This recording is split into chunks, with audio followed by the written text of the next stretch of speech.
لک الحمد یا اللہ الصلاۃ والسلام علیک یا رسول اللہ۔ درس قرآن کے اس بیان میں ایک بار پھر ہم آپ کا استقبال کرتے ہیں اور امید کرتے ہیں کہ آپ درس قرآن تفسیر قرآن کے اس بیان کو شروع سے آخر تک سنیں گے، کیونکہ یہ ہمارے رب کا پیغام ہے، اللہ تبارک و تعالیٰ کا پیغام ہے اور بندوں کے نام ہیں، تو بندوں کو چاہیے کہ یہ رب کے پیغام کو سننے سمجھنے کی کوشش کرے اور ہم بھی سمجھیں، آپ بھی سمجھیں۔ اسی نیت کے ساتھ ہم اس سلسلے کو شروع کیے ہیں۔ اللہ تبارک و تعالی ہمیں توفیق عطا فرماتا رہے کہ ہم یوں ہی قرآن پاک کی تفسیر بیان کرتے رہیں، اور اللہ آپ کو بھی توفیق عطا فرمائے کہ آپ بھی سلسلے کو آخر تک اور بیان کو آخر تک سننے کی سعادتیں حاصل کریں۔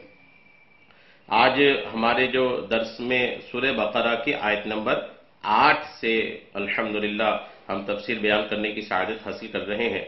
سورہ بقرہ کی آیت نمبر 8 ہے، اعوذ باللہ من الشیطان الرجیم، بسم اللہ الرحمن الرحیم، وَمِنَ النَّاسِ مَن يَقُولُ آمَنَّا بِاللَّهِ وَبِالْيَوْمِ الْآخِرِ وَمَا هُم بِمُؤْمِنِينَ۔ ترجمہ کنز ایمان۔ اور کچھ لوگ کہتے ہیں کہ ہم اللہ اور پچھلے دن پر ایمان لائے اور وہ ایمان والے نہیں۔ اس آیت میں پہلا حصہ ہے وَمِنَ النَّاسِ مَن يَقُولُ، اور کچھ لوگ کہتے ہیں۔ اس سے پہلی آیات میں مخلص ایمان والوں کا ذکر کیا گیا جن کا ظاہر و باطن درست اور سلامت تھا۔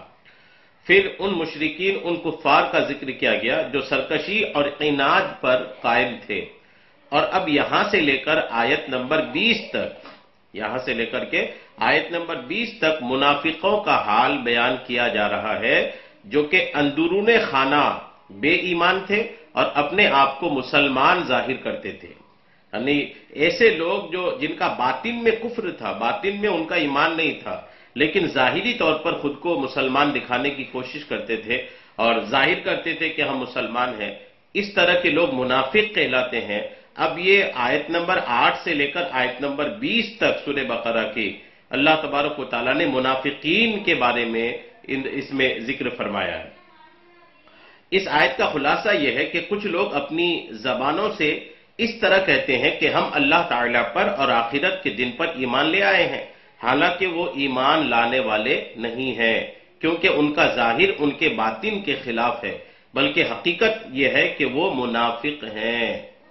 یہ روح البیان سورہ بقرہ آیت نمبر 8 کے تحت جلد نمبر 1 صفحہ 15 میں یہ تفسیر کی باتیں لکھی ہوئی ہیں۔ اس آیت سے چند باتیں معلوم ہوئی۔ ایک تو یہ کہ جب تک دل میں تصدیق نہ ہو اس وقت تک ظاہری اعمال مومن ہونے کے لیے کافی نہیں ہے۔ ایک بندے کو مومن ہونے کے لیے کافی ہے کہ اس کے باطن میں بھی ایمان ہو، اس کے ظاہر میں بھی ایمان ہو۔ اور جب تک دل میں تصدیق نہ ہو، جب تک دل نہ مانے، تب تک آدمی مومن نہیں ہو سکتا۔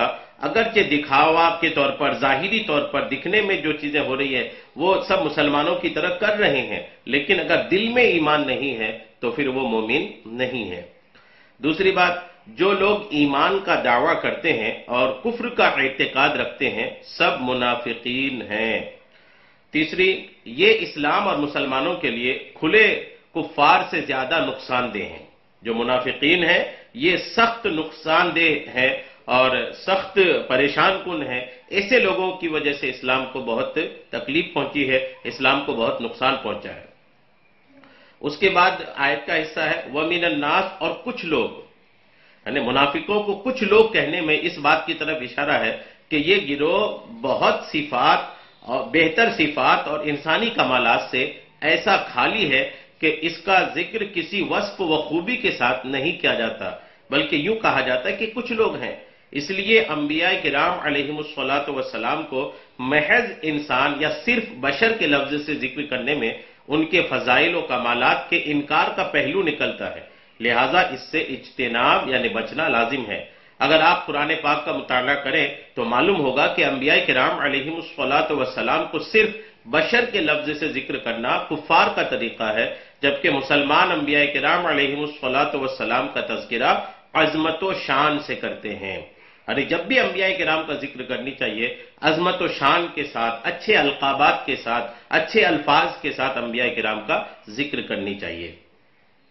آیت نمبر 9 اللہ تبارک و تعالیٰ کا فرمان یخادعون اللہ والذین آمنوا وما یخدعون الا انفسهم وما یشعرون۔ ترجمہ کنز ایمان، فریب دیا چاہتے ہیں اللہ اور ایمان والوں کو، اور حقیقت میں فریب نہیں دیتے مگر اپنی جانوں کو، اور انہیں شعور نہیں۔ یخادعون اللہ، وہ اللہ کو دھوکہ دینا چاہتے ہیں۔ جو منافقین ہیں ان کا ارادہ ہے کہ وہ اللہ کو دھوکہ دینا چاہتے ہیں۔ اللہ تعالیٰ اس سے پاک ہے کہ اسے کوئی دھوکہ دے سکے، وہ تمام پوشیدہ باتوں کا جاننے والا ہے۔ یہاں مراد یہ ہے کہ منافقوں کے طرز عمل سے یوں لگتا ہے کہ وہ خدا کو فریب دینا چاہتے ہیں، یا یہ کہ خدا کو فریب دینا یہی ہے کہ وہ رسول اللہ صلی اللہ تعالی علیہ وسلم کو دھوکہ دینا چاہتے ہیں، کیونکہ حضور پرنور صلی اللہ تعالی علیہ وسلم اللہ تعالیٰ کے نائب اور خلیفہ ہیں، اور انہیں دھوکہ دینے کی کوشش گویا خدا کو دھوکہ دینے کی طرح ہے۔ لیکن چونکہ اللہ تعالیٰ نے اپنے حبیب صلی اللہ تعالی علیہ وسلم کو منافقین کے اندرونی کفر پر مطلع فرمایا، تو یوں ان بے دینوں کا فریب نہ خدا پر چلے، نہ رسول پر، اور نہ مومنین پر، بلکہ در حقیقت وہ اپنی جانوں کو فریب دے رہے ہیں، اور یہ ایسے غافل ہیں کہ انہیں اس چیز کا شعور ہی نہیں۔ اس آیت سے معلوم ہوا کہ ظاہر و باطن کا تضاد بہت بڑا عیب ہے، یعنی ظاہر میں کچھ اور باطن میں کچھ، یہ بہت بڑا عیب ہے۔ اللہ تبارک و تعالیٰ اس عیب سے تمام مومنین کو محفوظ رکھے۔ یہ منافقت ایمان کے اندر ہو تو سب سے بدتر ہے، اور اگر عمل میں ہو تو ایمان میں منافقت سے تو کمتر ہے، لیکن فی نفس ہی سخت خبیث ہے۔ جس آدمی کے قول و فعل اور ظاہر و باطن میں تضاد ہوگا تو لوگوں کی نظر میں وہ سخت قابل نفرت ہوگا۔ ایمان میں منافقت مخصوص لوگوں میں پائی جاتی ہے، جبکہ عملی منافقت ہر سطح کے لوگوں میں پائی جا سکتی ہے۔ یعنی ایک ایمان میں منافقت ہے جو بدترین ہے، لیکن یہ تو بہت مخصوص لوگوں میں، بہت کم لوگوں میں پائی جاتی ہیں۔ ایک منافقت ہے عمل میں منافقت، یعنی عمل آدمی خدا کے لیے کرے لیکن دل میں ریا ہو جائے، دل میں دکھاوا ہو جائے، یا پھر حسد، کسی سے ظاہری طور پر آدمی محبت سے مل رہا ہے لیکن دل میں ان کے لیے حسد ہے، بغض ہے، کینہ ہے، تو یہ بھی ایک طرح کی منافقت ہے۔ یہ عملی منافقت ہے، یہ بھی سخت ترین، خبیث ترین ہے۔ اس سے بھی اللہ تبارک و تعالی ہم سب کو محفوظ رکھے۔ تو یہ بھی ایک منافقت ہے کہ آدمی کسی سے ملے تو ظاہری طور پر مل تو رہا ہے بڑی محبت کے ساتھ، اور مسکرا کے ملاقات کر رہا ہے، لیکن دل میں ان کے لیے بغض ہے، حسد ہے، کینہ ہے۔ ویسے ہی آدمی عبادت کرنے کے لیے کھڑا ہے، خدا کے لیے عبادت کر رہا ہے، بظاہر دکھ رہا ہے کہ رکوع اچھے سے کر رہے ہیں، سجدہ اچھا سے کر رہے ہیں، لیکن دل میں ریاکاری ہے، دل میں دکھاوا ہے، دل میں حب جاہ ہے۔ تو اس طرح کی دل اور باطن اور ظاہر کی جو تضاد ہے، ظاہر اور باطن کے ایک دوسرے کے خلاف ہونا، یہ بھی ایک طرح کی منافقت ہے۔ اللہ اس سے بھی ہم سب کو محفوظ فرمائے۔ اس کے بعد آیت نمبر 10 ہے اللہ تبارک و تعالیٰ کا فرمان فی قلوبہم مرض فزادہم اللہ مرضا ولہم عذاب علیم بما کانوا یکذبون۔ ترجمہ کنز ایمان، ان کے دلوں میں بیماری ہے تو اللہ تعالیٰ نے ان کی بیماری اور بڑھائی، اور ان کے لیے دردناک عذاب ہے بدلہ ان کے جھوٹ کا۔ ان کے دلوں میں بیماری ہے، اس آیت کا پہلا حصہ ہے فی قلوبہم مرض، ان کے دلوں میں بیماری ہے۔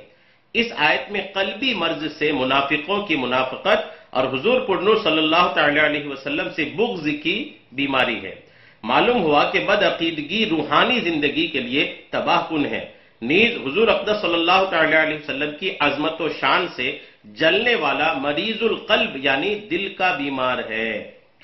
جس طرح جسمانی امراض یعنی بیماریاں ہوتے ہیں، اسی طرح کچھ باطنی امراض بھی ہوتے ہیں۔ جسمانی امراض ظاہری صحت و تندرستی کے لیے سخت نقصان دہ ہوتے ہیں، اور باطنی امراض ایمان اور روحانی زندگی کے لیے زہر قاتل ہیں۔ ان باطنی امراض میں سب سے بدتر تو عقیدے کی خرابی کا مرض ہے، اور اس کے علاوہ تکبر، حسد، کینہ اور ریاکاری وغیرہ بھی انتہائی برے مرض یعنی بیماری ہیں۔ ہر مسلمان کو چاہیے کہ باطنی امراض سے متعلق معلومات حاصل کر کے ان سے نجات حاصل کرنے کی کوشش کرے، اور اس کے لیے بطور خاص امام غزالی رحمۃ اللہ تعالی علیہ کی مشہور کتاب احیاء العلوم کی 3 جلد کا مطالعہ بہت مفید ہے۔ اس کے بعد آیت کا ایک حصہ ہے فزادہم اللہ مرضا، تو اللہ تعالی نے ان کی بیماری میں اور اضافہ کر دیا. یعنی یہ منافقین دل کی بیماری میں مبتلا تو ہیں اور رب نے ان کی بیماری کو اور اضافہ کر دیا اور بڑھا دیا ہے.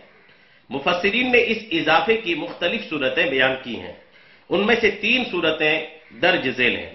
ایک، ریاست چھن جانے کی وجہ سے منافقوں کو بہت قلبی رنج پہنچا، یعنی دلی تکلیف پہنچی، اور وہ دن بدن حضور پر نور صلی اللہ تعالی علیہ وسلم کی ثابت قدمی اور غلبہ دیکھ کر حسد کی آگ میں جلنے لگے. تو جتنا نبی اکرم صلی اللہ تعالی علیہ وسلم کا غلبہ ہوتا گیا اور آپ صلی اللہ تعالی علیہ وسلم لوگوں میں مقبول ہوتے گئے، اتنا ہی اللہ تعالی نے منافقوں کے رنج و غم میں اضافہ کر دیا. دوسری صورت، منافقوں کے دل کفر، بدعقیدگی اور نبی کریم صلی اللہ تعالی علیہ وسلم سے عداوت و دشمنی سے بھرے ہوئے تھے. اللہ تعالیٰ نے ان کی ان چیزوں میں اس طرح اضافہ کر دیا کہ ان کے دلوں پر مہر لگا دی تاکہ کوئی وعظ و نصیحت ان پر اثر انداز نہ ہو سکے. جیسے جیسے شرعی احکام اور نزول وحی میں اضافہ ہوا اور مسلمانوں کی مدد و نصرت بڑھتی گئی، ویسے ویسے ان کا کفر بڑھتا گیا. بلکہ ان کا حال تو یہ تھا کہ کلمہ شہادت پڑھنا ان پر بہت دشوار تھا، اور اوپر سے عبادات میں اضافہ ہو گیا اور جرموں کی سزائیں بھی نازل ہو گئی، جس کی وجہ سے یہ لوگ بہت بے چین تھے. یہ باتیں روح البیان سورہ بقرہ آیت نمبر 10 کے تحت جلد نمبر 1 صفحہ 55 میں لکھی ہوئی ہیں. وَلَهُمْ عَذَابٌ عَلِيمٌ بِمَا كَانُوا يَكْذِبُونَ، یعنی ان کے لیے ان کے جھوٹ بولنے کی وجہ سے دردناک عذاب ہے. یعنی کفار جو جھوٹ بولتے تھے اور مشرکین منافقین جو جھوٹ بولتے تھے، ان کی وجہ سے ان کے لیے دردناک عذاب ہے. یعنی اللہ تعالیٰ اور آخرت پر ایمان لانے کا جھوٹا دعویٰ کرنے کی وجہ سے ان کے لیے جہنم کا دردناک عذاب ہے. اس آیت سے معلوم ہوا کہ جھوٹ بولنا حرام ہے اور اس پر دردناک عذاب کی وعید ہے. لہٰذا ہر مسلمان کو چاہیے کہ وہ اس سے بچنے کی کوشش کرے. حضرت عبداللہ ابن مسعود رضی اللہ تعالیٰ عنہ سے مروی ہے، رسول اللہ صلی اللہ تعالیٰ علیہ وسلم نے ارشاد فرمایا، سچائی کو اپنے اوپر لازم کر لو، کیونکہ سچائی نیکی کی طرف لے جاتی ہے اور نیکی جنت کا راستہ دکھاتی ہے. آدمی برابر سچ بولتا رہتا ہے اور سچ بولنے کی کوشش کرتا رہتا ہے، یہاں تک کہ وہ اللہ تعالیٰ کے نزدیک صدیق لکھ دیا جاتا ہے. اور جھوٹ سے بچو، کیونکہ جھوٹ گناہ کی طرف لے جاتا ہے اور گناہ جہنم کا راستہ دکھاتا ہے. اور آدمی برابر جھوٹ بولتا رہتا ہے اور جھوٹ بولنے کی کوشش کرتا رہتا ہے، یہاں تک کہ اللہ تعالیٰ کے نزدیک کذاب یعنی جھوٹا لکھ دیا جاتا ہے. یہ مسلم شریف کتاب البر والصلہ میں یہ حدیث پاک موجود ہے. حضرت انس رضی اللہ تعالیٰ عنہ سے روایت ہے، حضور اقدس صلی اللہ تعالیٰ علیہ وسلم نے ارشاد فرمایا، جو شخص جھوٹ بولنا چھوڑ دے اور وہ باطل ہے، یعنی جھوٹ چھوڑنے کی چیز ہی ہے، اس کے لیے جنت کے کنارے میں مکان بنایا جائے گا. یعنی جو جھوٹ بولنا چھوڑ دے، اللہ تبارک و تعالیٰ جنت کے کنارے میں ان کے لیے مکان بنوائے گا. یہ ترمذی شریف کتاب البر والصلہ میں ہے.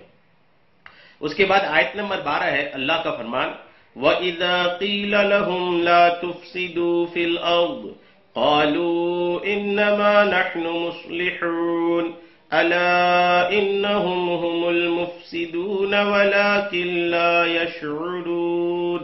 ترجمہ کنز ایمان. اور جو ان سے کہا جائے زمین میں فساد نہ کرو تو کہتے ہیں ہم تو سنوارنے والے ہیں. سنتا ہے وہی فسادی ہیں مگر انہیں شعور نہیں. لا تفسدوا فی الارض، زمین میں فساد نہ پھیلاؤ جب منافقین سے کہا جاتا تھا. اس آیت اور اس کے بعد والی آیت میں ارشاد فرمایا کہ جب ایمان والوں کی طرف سے ان منافقوں کو کہا جائے کہ باطن میں کفر رکھ کر اور صحیح ایمان لانے میں پس و پیش کر کے زمین میں فساد نہ کرو، تو وہ منافقین کہتے ہیں کہ تم ہمیں اس طرح نہ کہو، کیونکہ ہمارا مقصد تو صرف اصلاح کرنا ہے. اے ایمان والو، تم جان لو کہ اپنی اسی روش پر قائم رہنے کی وجہ سے یہی لوگ فساد پھیلانے والے ہیں، مگر انہیں اس بات کا شعور نہیں، کیونکہ ان میں وہ حس یعنی وہ احساس باقی نہیں رہی جس سے یہ اپنی اس خرابی کو پہچان سکیں. منافقوں کے طرز عمل سے یہ بھی واضح ہوا کہ عام فسادیوں سے بڑے فسادی وہ ہیں جو فساد پھیلائیں اور اسے اصلاح کا نام دیں. ہمارے معاشرے میں بھی ایسے لوگوں کی کمی نہیں جو اصلاح کے نام پر فساد پھیلاتے ہیں اور بدترین کاموں کو اچھے ناموں سے تعبیر کرتے ہیں۔ آزادی کے نام پر بے حیائی، فن کے نام پر حرام افعال، انسانیت کے نام پر اسلام کو مٹانا، اور تہذیب و تمدن کا نام لے کر اسلام پر اعتراض کرنا، توحید کا نام لے کر شان رسالت کا انکار کرنا، قرآن کا نام لے کر حدیث کا انکار کرنا وغیرہ سب فساد کی صورتیں ہیں۔ آیت نمبر 13، وَإِذَا قِيلَ لَهُمْ آمِنُوا كَمَا آمَنَ النَّاسُ قَالُوا أَنُؤْمِنُ كَمَا آمَنَ السُّفَهَاءُ أَلَا إِنَّهُمْ هُمُ السُّفَهَاءُ وَلَكِنْ لَا يَعْلَمُونَ۔ ترجمہ کنز الایمان۔ اور جب ان سے کہا جائے ایمان لاؤ جیسے اور لوگ ایمان لائے ہیں تو کہیں کیا ہم احمقوں کی طرح ایمان لے آئے؟ سنتا ہے وہی احمق ہے مگر جانتے نہیں۔ کما آمن الناس، یعنی یہ واقعی میں ایمان افروز بات ہے کہ اللہ تبارک و تعالی کی طرف سے قرآن پاک کی اس آیت میں یہ بیان ہے کہ جب ان سے یعنی منافقوں سے کہا جائے ایمان لاؤ جیسے اور لوگ ایمان لائے ہیں، یعنی ایمان لانے میں بھی ہمیں یہ دیکھنی چاہیے کہ جس طرح اچھے ایمان والوں کا ایمان ہے اس طرح کا ایمان ہم لے کر کے آئیں، یہ رب کو پسند ہے۔ اور لوگ ایمان لائے، اس آیت میں تو صاف اشارہ ہے صحابہ کرام کے ایمان کی طرف کہ منافقوں کو کہا گیا کہ جس طرح میرے محبوب کے صحابی ایمان لے کر آئے ہیں اسی طرح تم ایمان لے کر کے آؤ۔ تو اچھوں کا ایمان بھی اچھا ہوتا ہے، اچھوں کا طریقہ کار بھی اچھا ہوتا ہے، تو اچھوں کے پیچھے چلیے، انشاءاللہ آپ خود اچھے بنتے چلے جائیں گے۔ اس آیت میں بزرگان دین کی طرح ایمان لانے کے حکم سے معلوم ہوا کہ ان کی پیروی کرنے والے نجات والے ہیں اور ان کے راستے سے ہٹنے والے منافقین کے راستے پر ہیں، اور یہ بھی معلوم ہوا کہ ان بزرگوں پر طعن و تشنیع کرنے والے بہت پہلے سے چلتے آ رہے ہیں، یعنی بزرگوں کو برا بھلا کہنے والے شروع سے چلے آ رہے ہیں۔ اس آیت کی روشنی میں صحابہ و ائمہ اور بزرگان دین رحمت اللہ تعالی علیہم کے متعلق اپنا طرز عمل دیکھ کر ہر کوئی اپنا راستہ سمجھ سکتا ہے کہ صحابہ کے راستے پر ہے یا منافقوں کے راستے پر۔ نیز علماء و صلحاء اور دیندار لوگوں کو چاہیے کہ وہ لوگوں کی بد زبانیوں سے بہت رنجیدہ نہ ہوں، بلکہ سمجھ لیں کہ یہ اہل باطل کا قدیم یعنی پرانا دستور ہے۔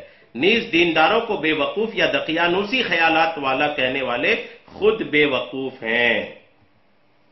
اس آیت سے یہ بھی معلوم ہوا کہ تاجدار رسالت صلی اللہ تعالی علیہ وسلم کے صحابہ کرام رضی اللہ تعالی عنہم اللہ تعالیٰ کی بارگاہ کے ایسے مقبول بندے ہیں کہ ان کی گستاخی کرنے والوں کو اللہ تعالیٰ نے خود جواب دیا ہے۔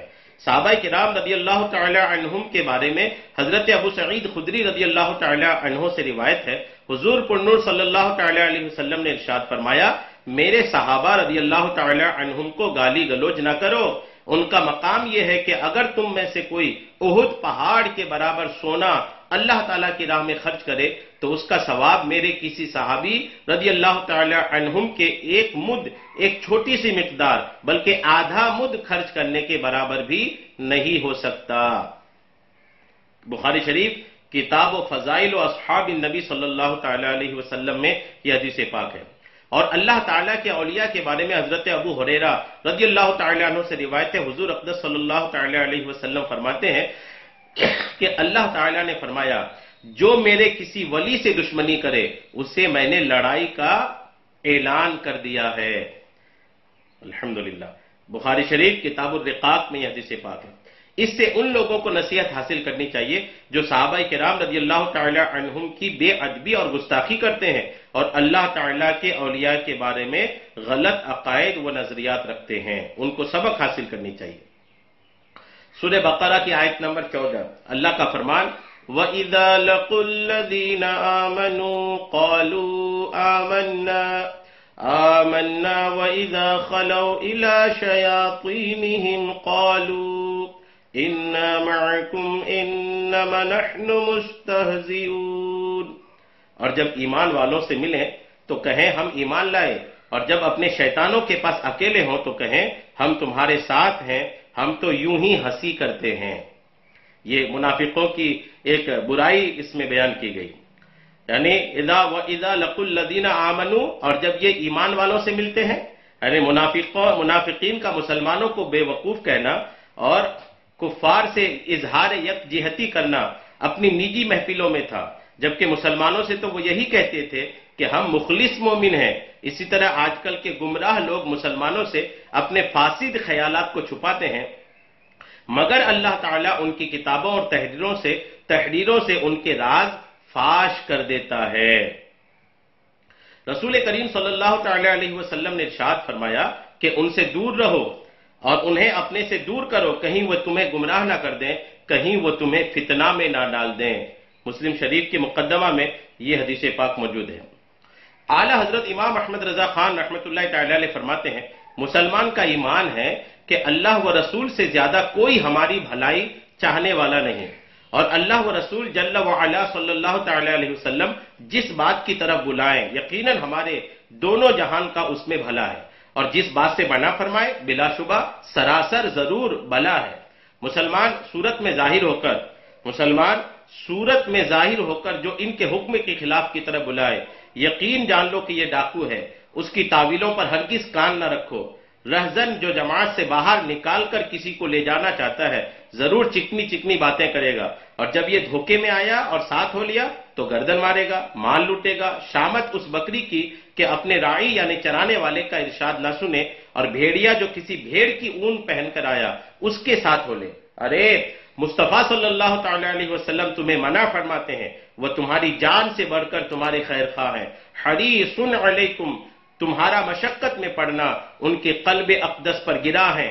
عزیز علیہ ما عنتم، وہ واللہ وہ تم پر اس سے زیادہ مہربان ہے جیسے نہایت چہیتی ماں اکلوتے بیٹے پر۔ بالمؤمنین رؤوف الرحیم، ارے ان کی سنو، ان کا دامن تھام لو، ان کے قدموں سے لپٹ جاؤ۔ یہ اعلیٰ حضرت کے جملے تھے فتاوی رضویہ جلد 15 صفحہ 105 میں۔ اور وَإِذَا خَلَوْا إِلَىٰ شَيَاطِينِهِمْ، اور جب یہ منافقین اپنے شیطانوں کے پاس تنہائی میں جاتے ہیں، یہاں شیاطین سے کفار کے وہ سردار مراد ہیں جو دوسروں کو گمراہ کرنے میں مصروف رہتے ہیں۔ منافق جب ان سے ملتے ہیں تو کہتے ہیں کہ ہم تمہارے ساتھ ہیں، اور مسلمانوں سے ملنا محض استہزاء کے طور پر ہے، اور ہم ان سے اس لیے ملتے ہیں تاکہ ان کے راز معلوم ہوں اور ان میں فساد انگیزی کے مواقع ملیں۔ اس سے معلوم ہوا کہ جس طرح جنات میں شیاطین ہوتے ہیں اسی طرح انسانوں میں بھی شیاطین ہوتے ہیں۔ انما نحن مستہزئون، ہم تو صرف ہنسی مذاق کرتے ہیں۔ منافقین صحابہ کرام رضی اللہ تعالی عنہم کے سامنے ان کی تعریفیں کرتے اور بعد میں ان کا مذاق اڑاتے تھے۔ اسی بات کو بیان کرنے کے لیے یہ آیت مبارکہ نازل ہوئی۔ اس آیت سے معلوم ہوا کہ صحابہ کرام رضی اللہ تعالی عنہم اور پیشوایان دین کا مذاق اڑانا منافقوں کا کام ہے۔ آج کل بھی ایسے لوگوں کی کمی نہیں جو اپنی مجلسوں اور مخلص اور مخصوص لوگوں میں علماء و صلحاء اور دینداروں کا مذاق اڑاتے اور ان پر فبتیاں کستے ہیں، اور جب ان کے سامنے آتے ہیں تو منافقت سے بھرپور ہو کر خوشامد اور چاپلوسی کرتے ہیں اور تعریفوں کے پل باندھتے ہیں۔ یوں ہی ایسے لوگوں کی بھی کمی نہیں جنہیں مذہب اور مذہبی نام سے نفرت ہے، اور مذہبی حلیہ اور وضع قطع دیکھ کر ان کی طبیعت خراب ہو جاتی ہے۔ اللہ تعالیٰ ان لوگوں کو ہدایت عطا فرمائے۔ یاد رہے کہ انبیاء کرام علیہم الصلاۃ والسلام اور دین کا مذاق اڑانا کفر ہے۔ یوں ہی صحابہ کرام رضی اللہ تعالی عنہم کی بے ادبی گمراہی ہے، اسی طرح علم کی وجہ سے علماء دین کا مذاق اڑانا کفر ہے ورنہ حرام ہے۔ آیت نمبر 15، اللہ یستہزئ بہم ویمدہم فی طغیانہم یعمہون۔ ترجمہ کنز الایمان، اللہ ان سے استہزاء فرماتا ہے جیسا اس کی شان کے لائق ہے، اور انہیں ڈھیل دیتا ہے کہ اپنی سرکشی میں بھٹکتے رہیں۔ اللہ یستہزئ بہم، اللہ ان کی ہنسی مذاق کا انہیں بدلہ دے گا۔ اللہ تعالیٰ استہزاء اور تمام عیوب سے پاک ہے۔ یہاں جو اللہ تعالیٰ کی طرف استہزاء کی نسبت ہے اس سے مراد منافقوں کے استہزاء کا بدلہ دینا ہے، اور بدلے کے وقت عربی اور اردو میں اسی طرح کا الفاظ دہرا دیا جاتا ہے جیسا کہا جائے کہ برائی کا بدلہ برائی ہی ہوتا ہے، حالانکہ برائی کا بدلہ تو عدل و انصاف اور آدمی کا حق ہوتا ہے۔ یہ تفسیر قرطبی سورہ بقرہ کے تحت آیت نمبر 15 کے تحت پہلا حصہ صفحہ نمبر 183 میں الحمدللہ یہ باتیں لکھی ہے۔ آیت نمبر 16، اللہ کا فرمان، اولئک الذین اشتروا الضلالۃ بالہدی فما ربحت تجارتهم وما كانوا مہتدین۔ یہ وہ لوگ ہیں جنہوں نے ہدایت کے بدلے گمراہی خریدی، تو ان کا سودا کچھ نفع نہ دیا اور وہ سودے کی راہ جانتے ہی نہ تھے۔ اشتروا الضلالۃ بالہدی، یہی وہ لوگ ہیں یعنی منافقین جنہوں نے ہدایت کے بدلے گمراہی خرید لی۔ ہدایت کے بدلے گمراہی خریدنا یعنی ایمان کی بجائے کفر اختیار کرنا بہت خسارے اور گھاٹے کا سودا ہے۔ یہ آیت یا تو ان لوگوں کے بارے میں نازل ہوئی جو ایمان لانے کے بعد کافر ہو گئے، یا یہودیوں کے بارے میں نازل ہوئی جو پہلے تو حضور پرنور صلی اللہ تعالی علیہ وسلم پر ایمان رکھتے تھے، مگر جب حضور اقدس صلی اللہ تعالی علیہ وسلم کی تشریف آوری ہوئی تو منکر ہو گئے، یا یہ آیت تمام کفار کے بارے میں نازل ہوئی اس طور پر کہ اللہ تعالیٰ نے انہیں فطرت سلیمہ عطا فرمائی، حق کے دلائل واضح کیے، ہدایت کی راہیں کھولی، لیکن انہوں نے عقل و انصاف سے کام نہ لیا اور گمراہی اختیار کی، تو وہ سب سے زیادہ نقصان اٹھانے والے تاجر ہیں کہ انہوں نے نفع ہی نہیں بلکہ اصل سرمایہ بھی تباہ کر لیا۔ آیت نمبر 18 اللہ کا فرمان، مثلهم كمثل الذي استوقد نارا فلما أضاءت ما حوله ذهب الله بنورهم وتركهم في ظلمات لا يبصرون صم بكم عمي فهم لا يرجعون۔ ترجمہ کنز الایمان، ان کی کہاوت اس کی طرح ہے جس نے آگ روشن کی تو جب اس سے آس پاس جگمگا اٹھا، اللہ ان کا نور لے گیا اور انہیں اندھیریوں میں چھوڑ دیا کہ کچھ نہیں سوجھتا، بہرے گونگے اندھے تو وہ پھر آنے والے نہیں۔ مثلہم کمثل الذی استوقد نارا، ان کی مثال اس شخص کی طرح ہے جس نے آگ روشن کی۔ یہ ان لوگوں کی مثال ہے جنہیں اللہ تعالیٰ نے کچھ ہدایت دی یا اس پر قدرت بخشی، پھر انہوں نے اسے ضائع کر دیا اور ابدی دولت کو حاصل نہ کیا۔ ان کا انجام حسرت و افسوس اور حیرت و خوف ہے۔